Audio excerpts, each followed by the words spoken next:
Hey everybody, I've been wanting to do a piece on the Lone Pine Local for some time now, and I was in here in Mojave doing some other things and saw them doing some switching, so I thought I would take the opportunity to catch the Lone Pine doing some stuff. All right, here we go.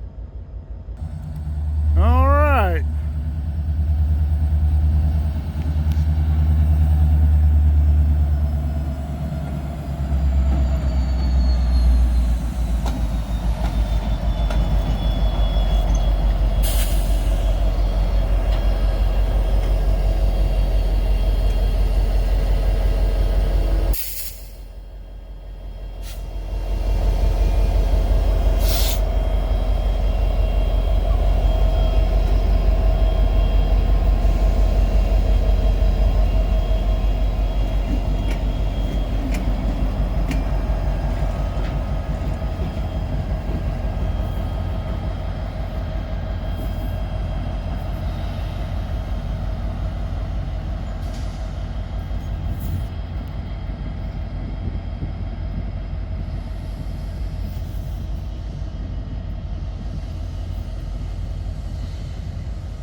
Headed back into the yard. Not sure if I can catch anything from this angle. There he is. Comes the Alcon people. They come out and throw the switches. They drive. They have a switchman that rides around with them, and they throw switches and do couplings on the cars. Well, this crewman here got off and lined up one of the back switches, and now looks like they have some power coming in off the back lead that goes out to the Oak Creek branch. I don't know if they're going to bring him around and put him on the point of this train or what,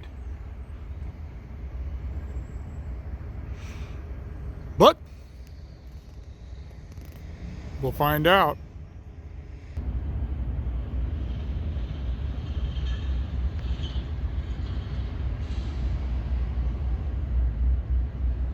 That looks like that may be what they're doing. I don't know. We're gonna move him back in the yard and pull some more cars out. Who knows? You know me. I love to speculate. Keep everybody guessing.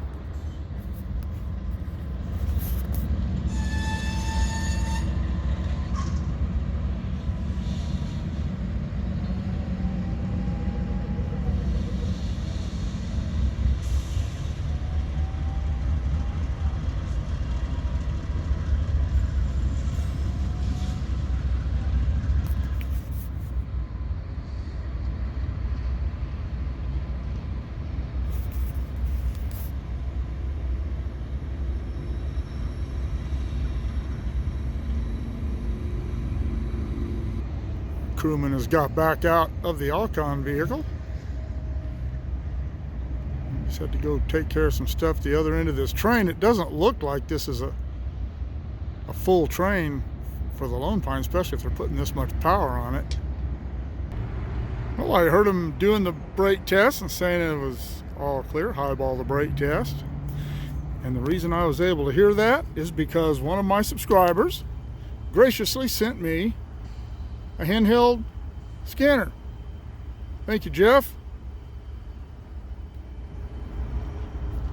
And we are in the Mojave yard, the upper end of the Mojave yard, and these, you got the crossovers there that go out to the number 1 track, and then a crossover to the number 2 track, and then out onto the Lone Pine up there.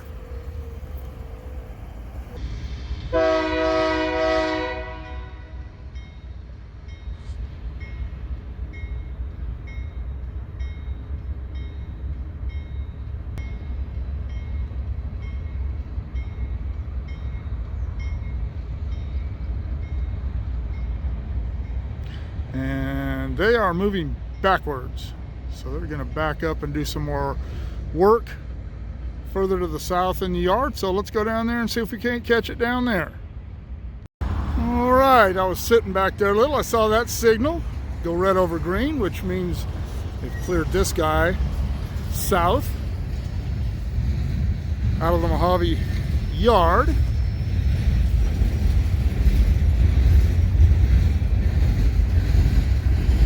Back up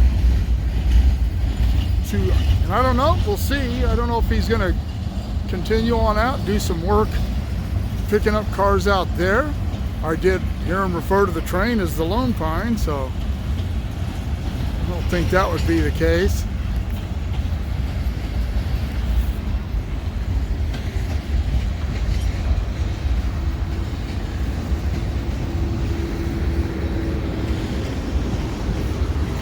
Maybe he is going to just back out, get on the main here, rather than going through all the switches up at the other end.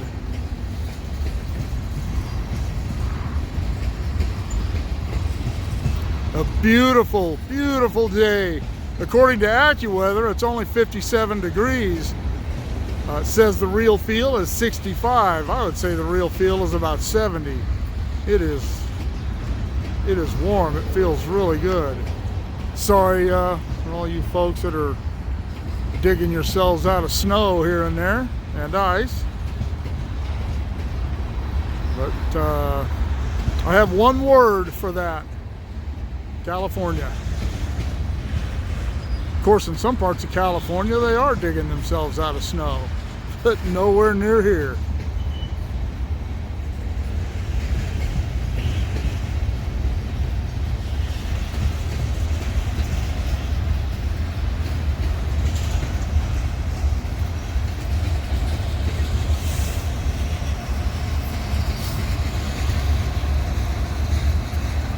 I was out shooting some stills of this train and some stuff in the yard a while ago, and I walked by the locomotive here on the point. The engineer had his window open. I waved at him and he closed his window. Same effect I have on women.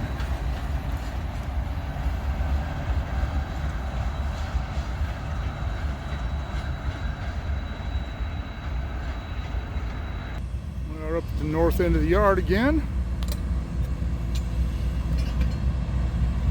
Switchman here. Line the Lone Pine out onto the branch.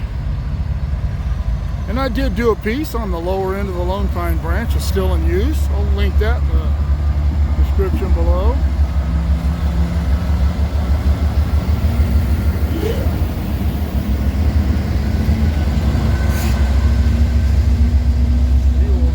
There and cross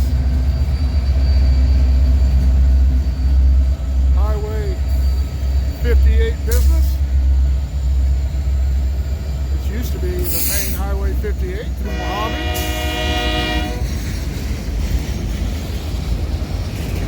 They built the bypass, opened it about 10 years ago.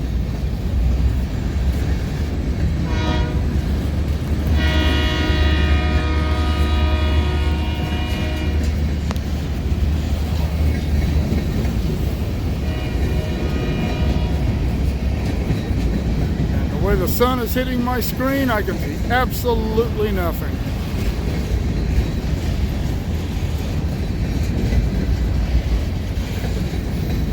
All right, well, let's head out on the branch, see if we can't catch him a couple of times. All right, well, I have come out here to Cantil. This was the only station between Mojave and Searles back in the heyday of this line. It is quite vacant now. It was never a depot, it was just a station. They did freight here. I'm standing on the foundations of the old water tank. Guys chugging right along.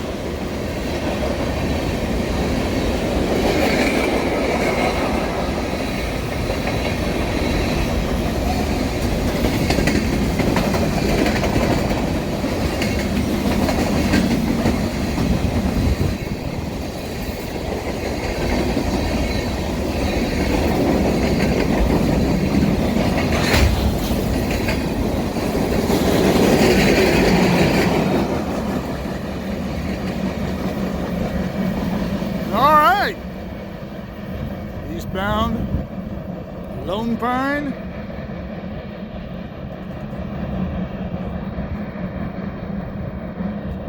Through Cantil.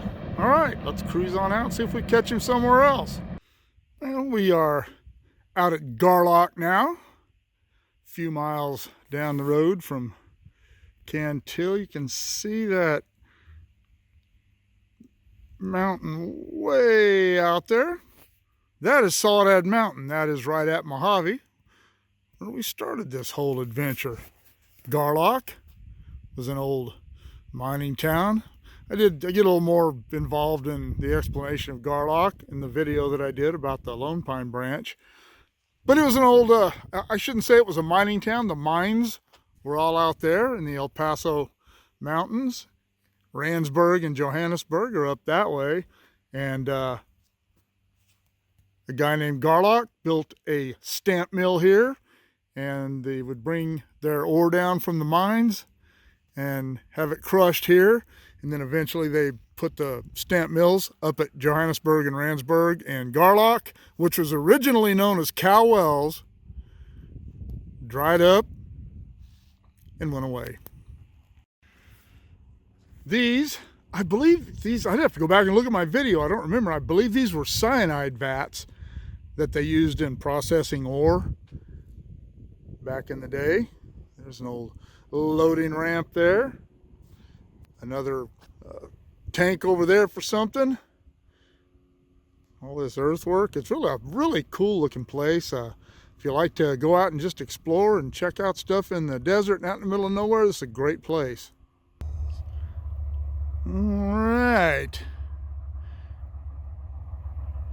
Here he comes rolling into Garlock.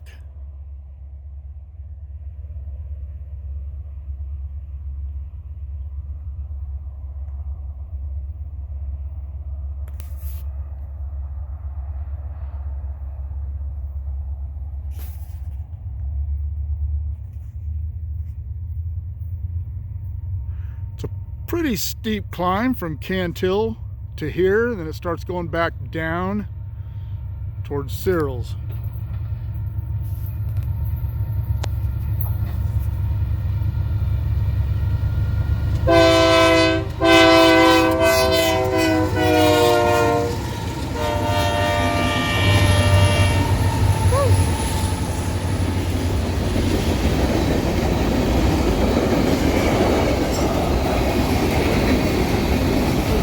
Shaking the ground. I'm standing on this old earthworks here.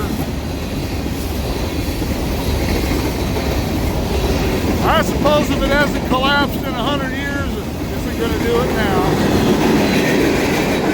There goes that noisy car.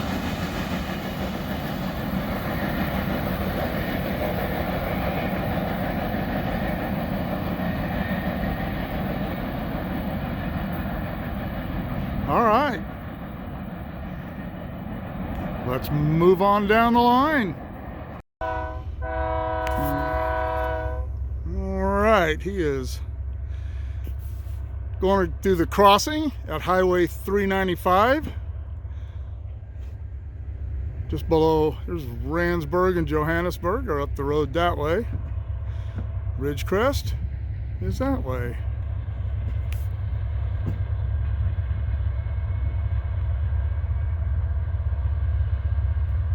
And I said back at Cantil that it was downhill to Searles. No, it's not. It's downhill a little ways past Garlock, I should say. And but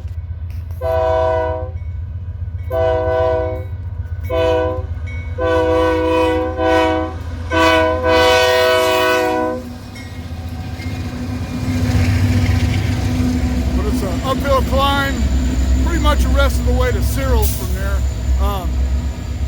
Mojave is about 2,700 feet and Searles is about 3,300. And the peak of the climb between Garlock and here is actually inside Tunnel 29 just before you get to Searles, which is where we will go next. See if I can get down there before he gets down there and comes out of the tunnel.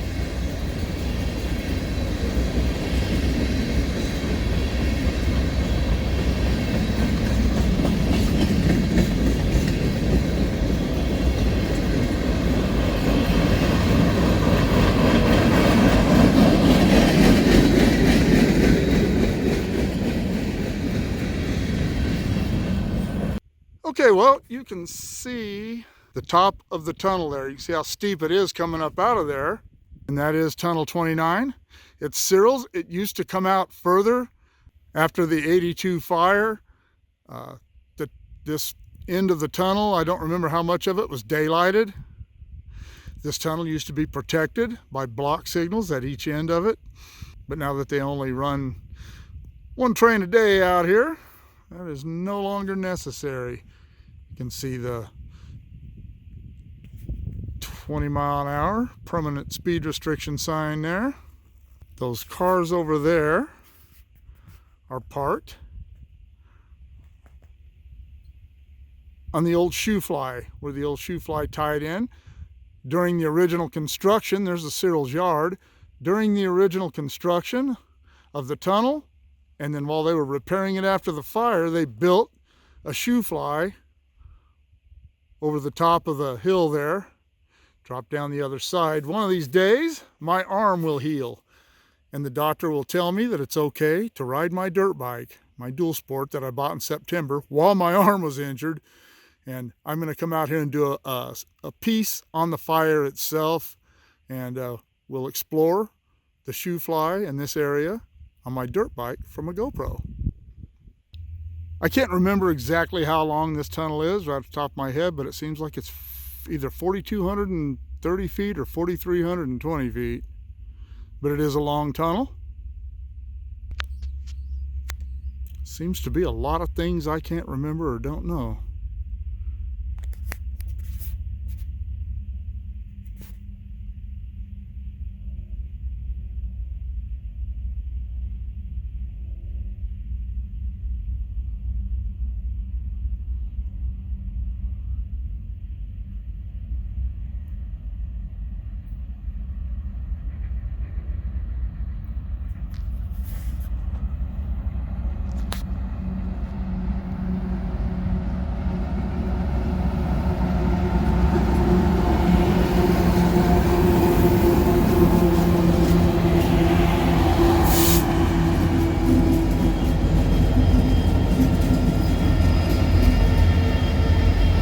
The Alcon vehicle, Alcon, however it's pronounced, used to be Ritzelberger.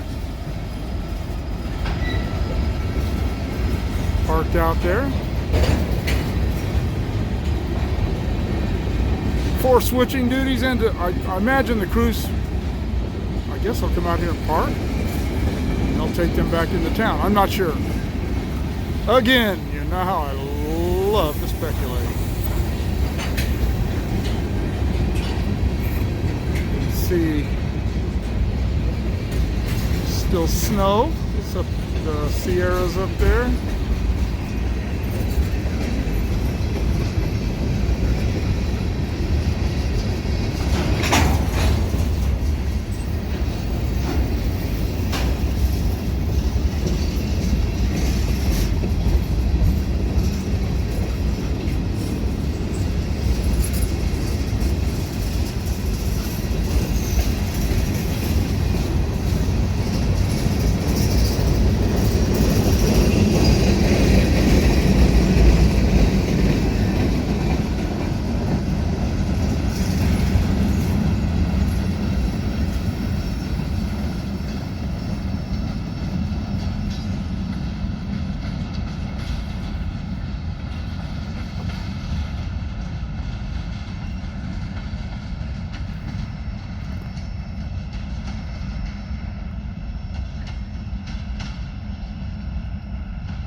And real quickly, for those of you who saw my piece on the curve oilers, how curve oilers work, and for those of you who didn't, go to the playlist of how things work on the railroad, and it's in there. It's my most popular video for some reason.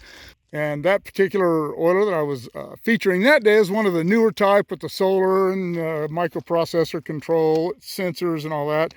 This is the old piston type. The wheel actually hits that piston when it goes over, pumps air into the grease tank, and then out to the rail.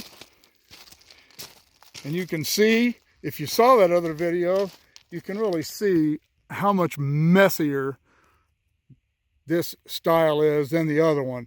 And they were all like this in the old days.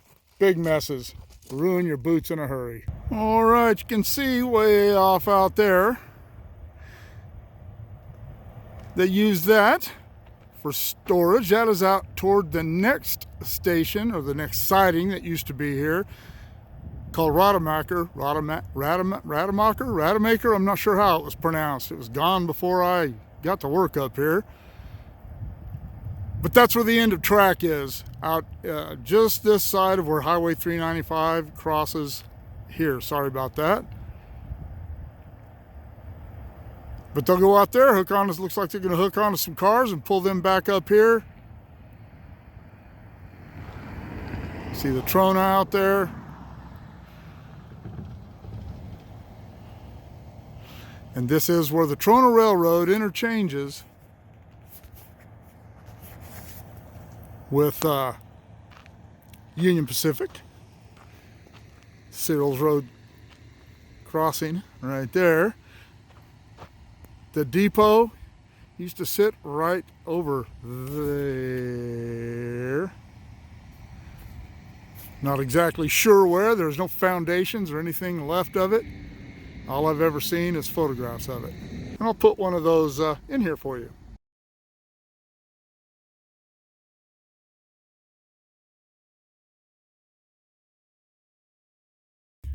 Okay, well, they have left the cut of cars they pulled out here, sitting in the yard for the Trona to come and pick up.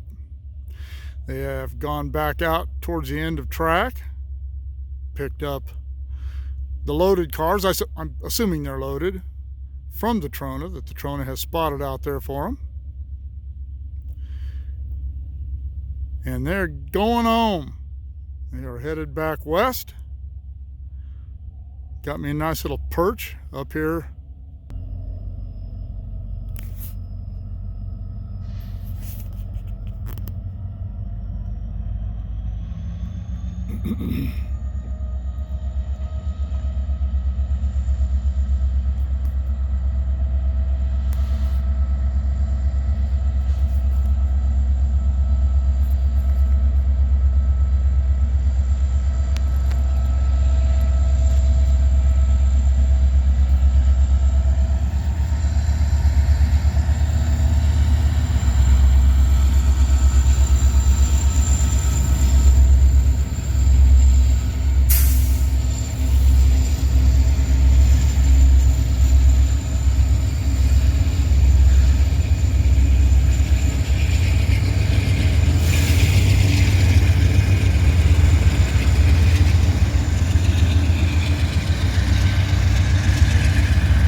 made the comment in the yard that I don't know why they would need so much power on the point of that train to bring the empties out here, and I failed to realize that they're going to need them going back. It's mostly downhill between here and there. They will need dynamic braking.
Well, you know, I went to Mojave today for a completely different reason than shooting trains, but I saw the Lone Pine switching, and I've been wanting to do this, as I said at the beginning, for quite some time.